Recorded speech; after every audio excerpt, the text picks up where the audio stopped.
अस्सलाम नाज़रीन, मैं हूं बैरिस्टर शहजाद अकबर और आप देख रहे हैं मेरा यूट्यूब चैनल। नाज़रीन, सबसे पहले तो आपने जो लोग फॉलो करते हैं वो देखा होगा कि कल का मेरा जो वीलॉग है वो ऑफलाइन हो गया है, वो अब मौजूद नहीं है यूट्यूब की वेबसाइट पे। उसकी वजह दरअसल मेरी अपनी ही थोड़ी सी एक टेक्निकल गलती थी, और वो टेक्निकल गलती ये है, सबसे पहले तो वो मैंने रिमूव नहीं किया, वो यूट्यूब ने रिमूव कर दिया है।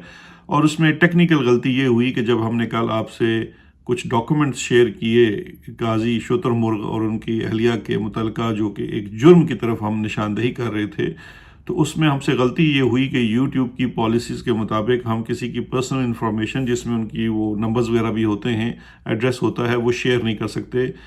माजी में जब किए थे तो उनको ब्लैक आउट कर दिया था, तो वो नहीं हुआ। इस दफ़ा वो ब्लैक आउट नहीं किए गए और एज़ इट इज़ शेयर कर दिए, जो कि उनकी पॉलिसी की वायलेशन थी, इसलिए वो वीडियो रिमूव कर दी गई। मैं उसको एजिटेट नहीं करता, ठीक है, ये यूट्यूब के रूल्स हैं, तो हम दोबारा इसके ऊपर बनाएंगे और इस दफ़ा जो है वो डॉक्यूमेंट्स उनकी जो लीगल रिक्वायरमेंट है उसके मुताबिक कर लेंगे। तो खैर, ये मेरी गलती थी जो मैं तस्लीम भी करता हूँ, तो इसलिए हम बात को वहीं ख़त्म करते हैं। अब आज की तरफ बात बढ़ाते हैं। आज काजी फैज़ ईसा के बग़ैर पाकिस्तान का पहला दिन था। नए चीफ जस्टिस याहिया अफरीदी जो नॉमिनेट हुए इस 26वीं आईनी तरमीम के अमल के ज़रिए, उन्होंने आज अपने ओहदे का हल्फ लिया। आसिफ अली जरदारी सदर पाकिस्तान ने जनाब उनसे हल्फ लिया। मुख्तलिफ जजेस भी वहाँ मौजूद थे, और सबसे बड़ी बात ये थी कि वहाँ पे काजी फैज़ ईसा उर्फ काजी शुतुरमुर्ग मौजूद नहीं था। अब यहाँ से अगर आप अंदाज़ा लगाना शुरू करें कि कितना ही वो छोटा शख्स है, एक तरफ आप जानिए कि उसके अपने कलीग, सीनियर तरीन कलीग्स भी उसके चलें शिरकत नहीं करते रेफरेंस में भी, और उसकी वजह इसकी अपनी हरकत और इसकी अपनी पर्सनैलिटी है। और यकीन जानिए जस्टिस याहिया अफरीदी भी काजी फैज़ ईसा की पर्सनैलिटी और उसके तमाम कंडक्ट को किसी सूरत भी अप्रूव नहीं करते थे, बल्कि इन तमाम जजेस के अंदर मैं समझता हूँ, जो मैंने आपको बात भी सुनाई थी कि आज से कुछ साल पहले जब रेफरेंस फाइल हुआ था और काजी फैज़ ईसा ने अपनी बेगम को अपने कारनामों को छुपाने के लिए ढाल बनाया था, तो उस बात का अदालत के अंदर जस्टिस याहिया अफरीदी ने बहुत बुरा मनाया था, और बाकायदा तौर पर अपनी पर्सनैलिटी के ख़िलाफ़ उन्होंने अदालत में भी ये बात की थी। इस तमाम चीज़ों के बावजूद वो इनके रेफरेंस में भी शामिल हुए, वो जो भी था। लेकिन आपने ये देखा कि आज काजी फैज़ ईसा जो हैं वो इस तकरीब हल्फ बर्दारी में नहीं आए। जस्टिस मंसूर अली शाह भी नहीं थे। उसकी वजह यह है कि जस्टिस मंसूर अली शाह बैरून मुल्क छुट्टियों पे गए हुए हैं, उम्रे पे गए हुए हैं। लेकिन काजी की तरफ से ये जेस्चर शायद मुनासिब होता, लेकिन वो मुनासिब इंसान है ही नहीं, तो इसलिए हम उससे गिला भी नहीं कर सकते, ये उसकी डिफ़ॉल्ट सेटिंग है। जस्टिस याहिया अफरीदी ने आज अपना जो पहला दिन एक एडमिनिस्ट्रेटिव चीफ जस्टिस के तौर पर जिसका आगाज़ किया, उसमें दो बड़े अच्छे कदम किए, और आज के वीला का आगाज़ और इस गुफ्तगू का आगाज़ भी उसी से करते हैं। पहली बात जस्टिस याहिया अफरीदी ने जो की, वो काजी शुतुरमुर्ग और इस फस्तायत ज़दा हुकूमत का जो एक हमला था, बहुत सारे हमलों में से एक हमला था जुडिशरी को डिवाइड करने का और जुडिशरी, सुपीरियर जुडिशरी जो है उसको कमज़ोर करने का। और वो ये था कि पहले उन्होंने प्रैक्टिस एंड प्रोसीजर एक्ट बनाया, जिसके तहत उन्होंने 3 सीनियर मोस्ट जजेस की एक कमेटी बना दी, जो कि कॉज लिस्ट्स को और केसेस के फिक्सेशन और बेंच के फिक्सेशन वगैरह के मामलात को देखती थी। अब हुआ ये कि जब उसमें जाहिर बात है जब सीनियर 3 में से मंसूर अली शाह और जस्टिस मुनीब काजी फैज़ ईसा की फस्तायत को और उसके जो फजूल किस्म की एडमिनिस्ट्रेशन थी उसको उन्होंने नहीं माना, और वो एक जिस तरह का कानून बना कि जी जमहूरी अंदाज में होगा, दो ने जब एक तरफ वोट देना शुरू कर दिया तो हुकूमत ने फौरी तौर पर उसमें अमेंडमेंट की, और तीसरे जज की जो उसमें सीट थी वो चीफ जस्टिस की सवाबदीद पर छोड़ दी कि वो किसी को भी नॉमिनेट करें। और अभी जैसे ही ये ऑर्डिनेंस के थ्रू ये अमेंडमेंट की गई, एक्ट पार्लियामेंट भी नहीं हुआ, जैसे ही ये अमेंडमेंट हुई फौरी तौर पर आपको याद होगा काजी फैज़ ईसा ने घंटों नहीं मिनटों के अंदर, मिनट्स के अंदर उन्होंने जस्टिस अमीनुद्दीन को अपना तीसरा साथी लगा दिया, और फिर उसके बाद वो काम शुरू हो गया। जस्टिस मंसूर अली शाह ने इस तमाम चीज़ के ऊपर एतराज़ किया, और बाकायदा तौर पर उस जो मीटिंग थी, जो प्रैक्टिस एंड प्रोसीजर एक्ट की कमेटी की मीटिंग होती है, उसमें शिरकत से इनकार किया, और उनका ये कहना था कि इसके ऊपर फुल कोर्ट लाजमी बनाया जाए। आज जस्टिस याहिया अफरीदी ने जो जिन का मैं समझता हूँ सबसे बड़ा जो अपना प्रिंसिपल है वो जुडिशल कंडक्ट का है। वो जुडिशल कंडक्ट के ऊपर बहुत जोर देते हैं और थोड़ा सा रवायत पसंद इंसान है, और वो चाहते हैं कि जो हमारी पुरानी रवायात हैं वो बरकरार रहें, जिसमें से जो जुडिशल जो कोलिजियटी की एक रवायत है कि अपने कोलीग्स का एहतराम करें, सीनियरिटी का एहतराम करें, वगैरह वगैरह। तो उसके ऊपर जो सबसे बड़ा एक्ट आज जैसे याया अफरीदी ने किया कि उन्होंने असर नो तश्कील की, प्रैक्टिस एंड प्रोसीजर एक्ट की, और उन्होंने इस की जो नई कमेटी बनाई उसमें अपने साथ 2 सीनियर मोस्ट जजेस यानी कि सीनियर प्यूनी जज जस्टिस मंसूर अली शाह और तीसरे जो जज थे जस्टिस मुनीर, जो उनके बाद सीनियरिटी में आते हैं, मुनीब सॉरी जस्टिस मुनीब, उनको उन्होंने इस कमेटी में शामिल किया। अच्छा, कुछ लोग अभी बात कर रहे हैं सोशल मीडिया और ट्विटर वगैरह के ऊपर कि जनाब ये जस्टिस अमीनुद्दीन को बाहर कर दिया और ये बड़ा गलत काम कर दिया। भाई गलत नहीं किया उन्होंने। जस्टिस याद रखिएगा, जस्टिस याया अफरीदी किसी भी किस्म का कोई इनकलाबी काम नहीं करेंगे, ये उनकी पर्सनालिटी का हिस्सा नहीं है। वो एक ऐसे जज हैं जो जहनी तौर पर जुडिशल रिस्ट्रेंट को बहुत ज़्यादा मानते हैं। मैं ये समझता हूँ कि इतनी एक ओवर रीच भी अच्छी नहीं है और इतनी ज़्यादा रिस्ट्रेंट भी अच्छी नहीं है, लेकिन ये उनका मिजाज है। खैर, तो उन्होंने जो इस वक्त किया वो इवन अमेंडमेंट को भी तस्लीम ही कर लिया और उसके तहत उन्होंने अपना इख्तियार इस्तेमाल किया, क्योंकि अमेंडमेंट ये कहती है कि चीफ जस्टिस, सीनियर प्यूनी जज और एक जज जिसका इंतखाब चीफ जस्टिस करे, और चीफ जस्टिस ने आज उसका इंतखाब बतौर सेकंड जो सीनियर मोस्ट थे जस्टिस मुनीब, जो कि ओरिजिनल सूरत में था कानून जिसके ऊपर सबको एतराज़ भी है, उनको सिलेक्ट कर लिया और कमेटी की तश्कील दे दी। अब इसको देखने के 2 जाविये हैं। एक जाविया ये है कि ये एक एक्ट ऑफ रिबेलियन है जस्टिस याया अफरीदी का अगेंस्ट द गवर्नमेंट, या फिर ये है कि उन्होंने एक कोशिश की है कि किसी तरीके से जो सुप्रीम कोर्ट के जजेस के अंदर डिवीज़न है और धड़ेबंदी नज़र आती है एक शख्स की वजह से, उसको ख़त्म किया जाए और थोड़ी सी हारमनी पैदा की जाए। इन 2 सूरतों में से मेरा जो ज़्यादा ख्याल और अंदेशा है वो ये है कि ये दूसरी सूरत ज़्यादा जो है वो लागू है, क्योंकि जस्टिस याया अफरीदी कोई सिस्टम से लड़ने वाले इंसान तो बहरकैफ नहीं हैं, उनकी पर्सनैलिटी का हिस्सा नहीं है, और उनका यहाँ पे जो इस वक्त ये अमल है, ये जो जुडिशरी के अंदर एक डिवाइड है उसको ख़त्म करने की एक कोशिश है उनकी जानिब से, जिसको हमें बहरहाल सराहना चाहिए। अब देखते हैं कि जब ये कमेटी साथ बैठती है तो ये यूनानिमसली चीज़ों को डिसाइड करती है या अभी भी 2-1 का स्प्लिट आता है। ये आने वाले दिनों में पता चलेगा कि ये कमेटी बनाना जो है सूदमंद साबित होती है या नहीं। लेकिन एक बात बहरकैफ है कि ये कमेटी बना के उन्होंने जुडिशरी को यूनाइट करने की कोशिश की है, और ये बड़ा इंपॉर्टेंट है। मैं इसका थोड़ा सा आगे चल कर भी बताऊंगा कि क्या कनेक्शन है। दूसरा कदम जो उन्होंने उठाया है, उन्होंने फुल कोर्ट भी बुला लिया है। फुल कोर्ट जाहिर बात है जब बुलाया जाता है तो वो नए जुडिशल जो चीफ आए हैं उनके ऊपर वो होता है, और इस पे हरगिज़ कोई केस अभी नहीं सुना जाएगा। लेकिन एक जो दरीना मुतालबा था जस्टिस मंसूर अली शाह का, ख़ास करके फुल कोर्ट बुलाया जाए, स्पेशली प्रैक्टिस एंड प्रोसीजर की जो अमेंडमेंट आई है लेटेस्ट उसको लेकर, और अब 26वीं आईनी तरमीम में आ चुकी है। तो ये फुल कोर्ट जो है ये एक ऐसा ओकेजन होता है जब जजेस थोड़ा सा फॉर्मली सारे इकट्ठे बैठते हैं। वैसे तो जजेस की रवायत है कि वो बिहाइंड द सीन्स अपने चैम्बर्स में यूजली जो उनकी टी ब्रेक होती है उसमें इकट्ठे होते हैं और मुख्तलिफ मामलात पर डिस्कशन होती है। लेकिन ये जो फुल कोर्ट है ये एक फॉर्मल सेटिंग होगी जिसके अंदर बातचीत हो सकती है। अब फुल कोर्ट उन्होंने खबर ये है कि शायद 28 को बुलाई है, और 28 को जस्टिस मंसूर अली शाह उनके शेड्यूल के मुताबिक नहीं इधर मौजूद। अब हो सकता है जस्टिस मंसूर अली शाह वापस आ जाएं और वो शमूलियत करें फुल कोर्ट में, और ये भी हो सकता है कि वो मौजूद ना हो। बहर का फुल कोर्ट जो है वो बुला ली गई है। अच्छा, ये अब देखिएगा कि ये आने वाले दिनों में ये तो हो गए। मैं ये थोड़ी सी इसको कंक्लूड कर देता हूँ कि जुडिशल सतह के ऊपर जो असरात हैं काजी बदबख्त या काजी शुतुरमुर्ग के जाने के बाद से, और ये कुछ ऐसे इकदाम होते हैं नई लीडरशिप के जो ये पैगाम देते हैं कि शायद वो चीज़ों को थोड़ा सा दुरुस्त सिमत में ले जाना चाहते हैं। अब तो खैर ये दुरुस्त सिमत में जाएंगे और देखेंगे कि आने वाले दिनों में क्या होता है, क्योंकि अभी इनको चैलेंजेस बड़े इनका सामना होगा। जस्टिस याया अफरीदी को जो सबसे पहला और बड़ा चैलेंज का सामना होगा वो 26वीं आईनी तरमीम के तहत जो कॉन्स्टिट्यूशनल बेंचेस बनाए जाएंगे उनकी क्या तश्कील होती है उसको देखना पड़ेगा। और जाहिर बात है जो नज़र आ रहा है कि वहाँ पे शायद जस्टिस अमीनुद्दीन को ही सरबराह बनाया जाए और चीज़ों को आगे उस तरह से चलाया जाए, वो एक बड़ा देखने वाला अमल होगा।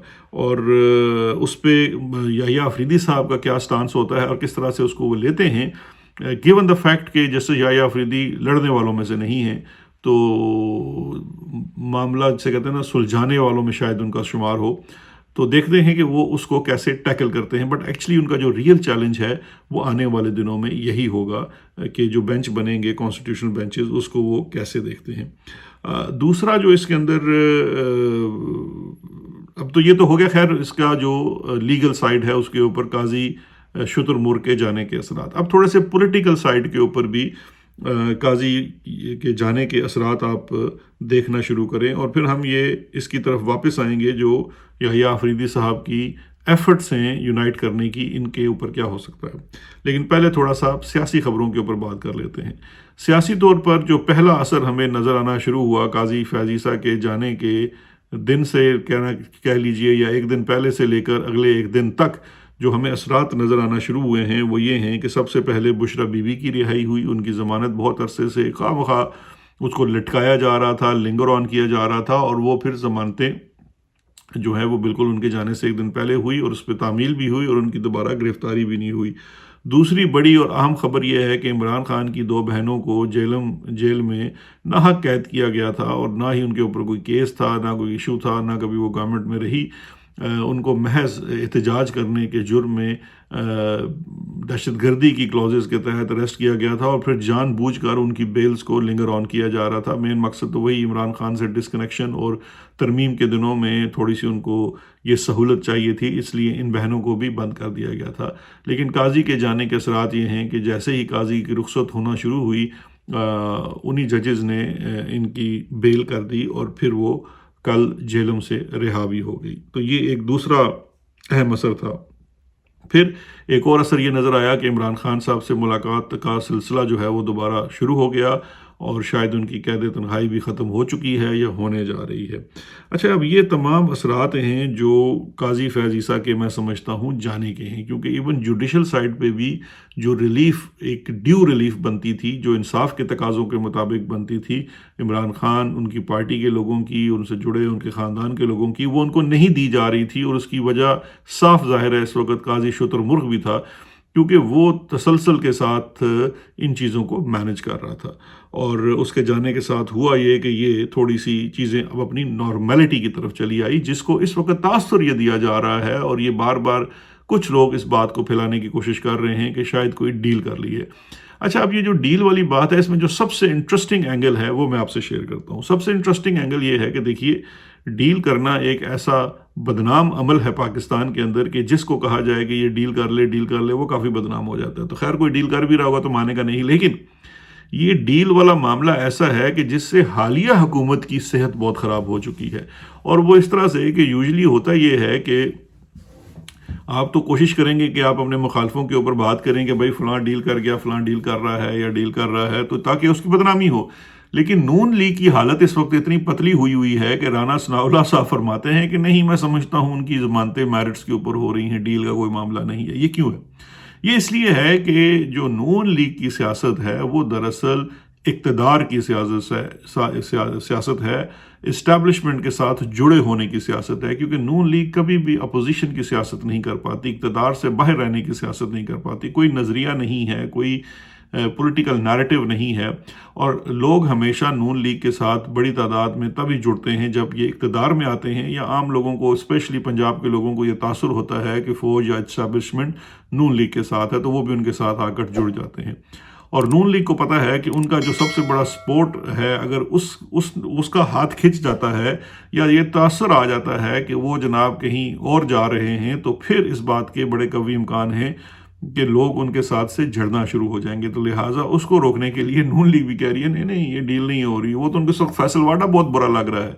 इसी वजह से फैसल वाडा से रिसेंट लड़ाई जो ख्वाजा आसिफ की शुरू हुई है, वो भी शायद यही वजह है कि फैसल वाडा जो गले में ढोल डाल के वो पीटा जा रहा है कि जी डील हो रही है, वो दरअसल एक तरफ तो वो तो बेसिकली इस्टेब्लिशमेंट वाले चाहते हैं कि पीटीआई या इमरान खान जो है वो بدنام ہوں اس بات سے، اور یہی ان کی ایفرٹ ہے، کوئی وہ اچھائی کی ان کی کوئی اس میں نیت نہیں ہے، لیکن اس ڈول پیٹنے سے جو پیٹ میں وٹ پڑ رہے ہیں وہ نون لیگ کے بھی پڑ رہے ہیں، اس لیے خواجہ آصف نے اٹیک کر دیا اس کے اوپر بھی، فیصل واڈا کے اوپر بھی. تو یہ بھی خیر ایک انٹرسٹنگ سیناریو ہے.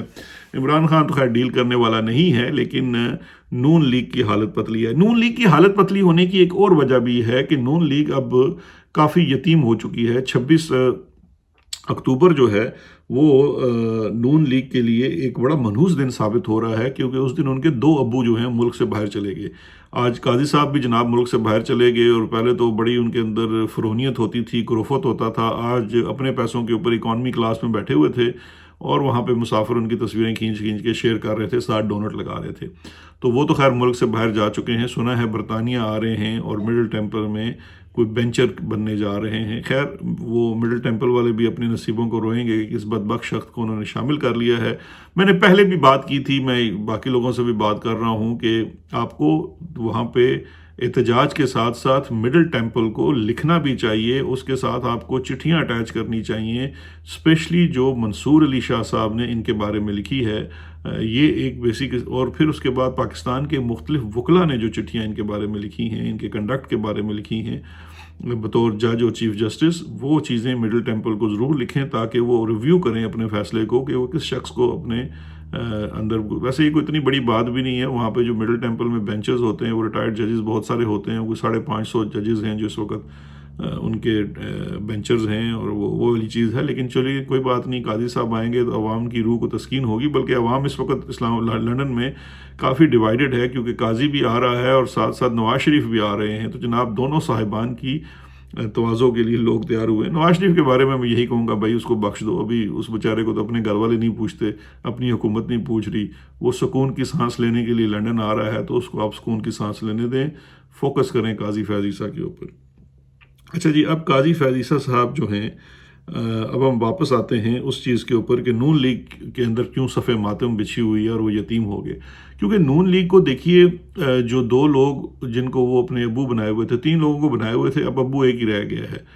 ایک تو قاضی فیاض عیسیٰ صاحب تھے، ایک ان کے ہمیشہ سے روحانی ابو نواز شریف ہیں، اور تیسرے جو ہیں وہ جنرل آصف منیر ہیں. اب صرف پاکستان میں جنرل آصف منیر رہ گئے ہیں. پہلے جب 3 ابو تھے تو وہ چلو پھر مل بانٹ کے کوئی جسے کہتے ہیں نا ریسٹرینٹ ہوتی تھی. اب نون لیگ کو مسئلہ یہ پڑا ہوا ہے کہ اب اگر یہ ابو غصے میں آ گیا اور ہماری طرف سیدھا ہو گیا تو اس نے ہماری چمڑی اتار دینی ہے.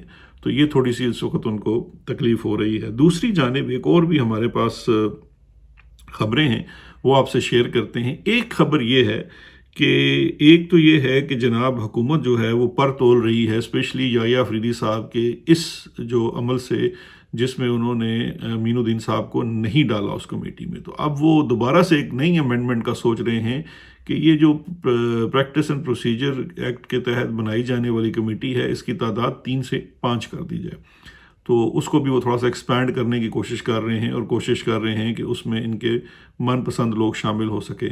اگر نون لیگ کی حکومت یہ کرے گی تو یقین جانیے کہ یہ پھر انٹیگنائز کر رہے ہوں گے جسٹس یحییٰ افریدی کو، اور پھر ان کی چیزیں جو ہیں وہ ڈاؤن ہل جانا شروع ہو سکتی ہیں vis-a-vis their relation with the judiciary. دوسری چیز جس کے لیے وہ پر تول رہے ہیں وہ یہ ہے کہ ان کا خیال یہ تھا، اور ان کے جو ٹاؤٹ وغیرہ ہیں وہ بڑا بات پھیلا بھی رہے ہیں کہ منصور علی شاہ ریزائن کر دے گا، سپرسیڈ ہو گیا. میں نے کل بھی سیاست.pk کو انٹرویو دیتے ہوئے کہا، یہ کوئی کاکول اکیڈمی نہیں ہے سپرسیڈ ہو گئے تو استعفیٰ دے کے گھر چلے گئے. بھائی جوڈیشل سروس ہے، جس نے سروس کرنی ہے اس میں سینئر اور جونیئر کا کیا وہ اس میں سلسلہ ہے. اور منصور علی شاہ نے تو ہمارے خیال کے مطابق لڑنے کا فیصلہ کیا ہے، تو وہ موجود رہیں گے، استعفیٰ بھی نہیں دے رہے، اور یہ انہوں نے کہا بھی ہے اپنے قریبی لوگوں کو. تو اس چیز کو اب اوور کم کرنے کے لیے کہ منصور اور منیب اگر رہ جاتے ہیں سپریم کورٹ کے اندر، تو ان کو خطرہ یہ ہے اور خدشہ یہ ہے کہ شاید یہ بہت سارے ججز کا ایک بلاک بنا لیں گے، جو کہ زیادہ تعداد میں ہونے کی وجہ سے، جو اس وقت 10 سے 12 کی تعداد بتائی جا رہی ہے 17 میں سے، وہ بالکل ہم خیال ہیں جسٹس منیب اور جسٹس منصور علی شاہ کے. تو وہ ایک حکومت کے لیے خطرے کی گھنٹی ہو سکتی ہے، بیکاز وہ چاہے آپ بینچ جو مرضی بھی بنا دیں، اگر انہوں نے فیصلے میرٹ کے اوپر کرنا شروع کر دے تو حکومت کی تو دوڑیں لگ جائیں گی. اب اس چیز کو روکنے کے لیے وہ 5 سے 7 مزید ججز بنانے کی قانون سازی کے اوپر عمل کر رہے ہیں.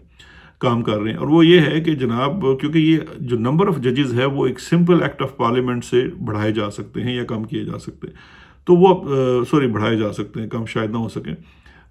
جو بڑھانے کا عمل ہے اس کے لیے ایک سمپل قانون سازی ہوگی، وہ جناب قانون لے آئیں گے 5 سے 7 ججز، اور نئی امینڈمنٹ کے مطابق اب اس کی تعیناتی ججز کی بھی جو ہے وہ سیاسی پلڑا بھاری ہے، یعنی کہ اپنی مرضی کے 7-8 ججز یہ ڈال دیں گے، جس سے وہ کوشش کریں گے کہ جسٹس منیب اور منصور علی شاہ صاحب کا جو اثر و رسوخ ہے عدالت کے اندر وہ کم ہو سکے۔ تو یہ 2 چیزیں وہ کر رہے ہیں۔ اب اس کے ساتھ تیسری بھی ایک چیز ہے جو ہمیں خبر ملی ہے کچھ صحافیوں سے، کہ بلاول بھٹو صاحب نے بھی اپنی پارٹی کے لوگوں سے ریسنٹلی یہ ڈسکشن کی ہے کہ ہمیں اس وقت تھوڑی سی سیاستدانوں کو اپنی صفیں درست کرنے کی ضرورت ہے، کیونکہ اسٹیبلشمنٹ 26ویں آئینی ترمیم کے بعد اپنی جو چھریاں ہیں وہ باقی سیاسی جماعتوں کے لیے بھی تیز کر رہی ہے، اور 27ویں اور 28ویں ترمیم کے اوپر بھی تیاری ہو رہی ہے، جس میں نہ صرف ملٹری کورٹس بلکہ جو اختیارات ہیں وزیر اعظم کے اس کو بھی تھوڑا سا کم کرنے کی بات ہے، اور اس صورت میں وہ یہ ہو سکتا ہے کہ پھر باقی جو سیاسی جماعتی ہیں ان کو بھی، جماعتیں جو ہیں ان کو بھی جسے کہتے ہیں کہ تھوڑا سا وہ سیک دیں، جس طرح کا وہ پی ٹی آئی کو دیتے رہے ہیں۔ تو یہ بات چیت بھی اس کسی حلقے میں ہو رہی ہے، کیونکہ ایک جانب تو تاثر یہ تھا کہ شاید بلاول بھٹو زرداری صاحب کو یہ پرومس کیا گیا ہے کہ ان کو نیا وزیر اعظم بنائیں گے،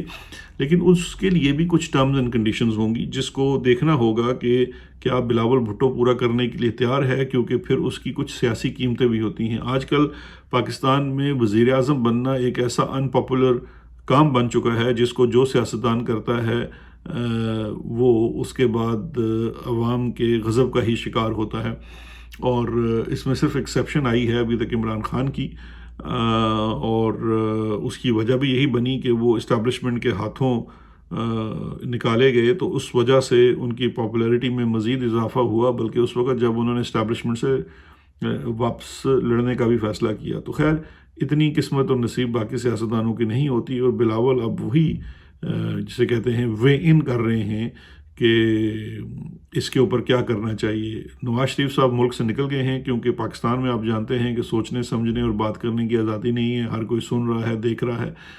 اسی طرح سے آنے والے دنوں میں بلاول تو آلریڈی شاید دبئی گئے ہوئے ہیں، زرداری صاحب بھی جائیں گے، تو پھر باپ بیٹا وہاں جا کے بیٹھک کریں گے، کیونکہ وہاں پہ ان کو یہ سہولت حاصل ہے کہ ان کو پاکستانی جو ہے بگ نہیں کر سکتے۔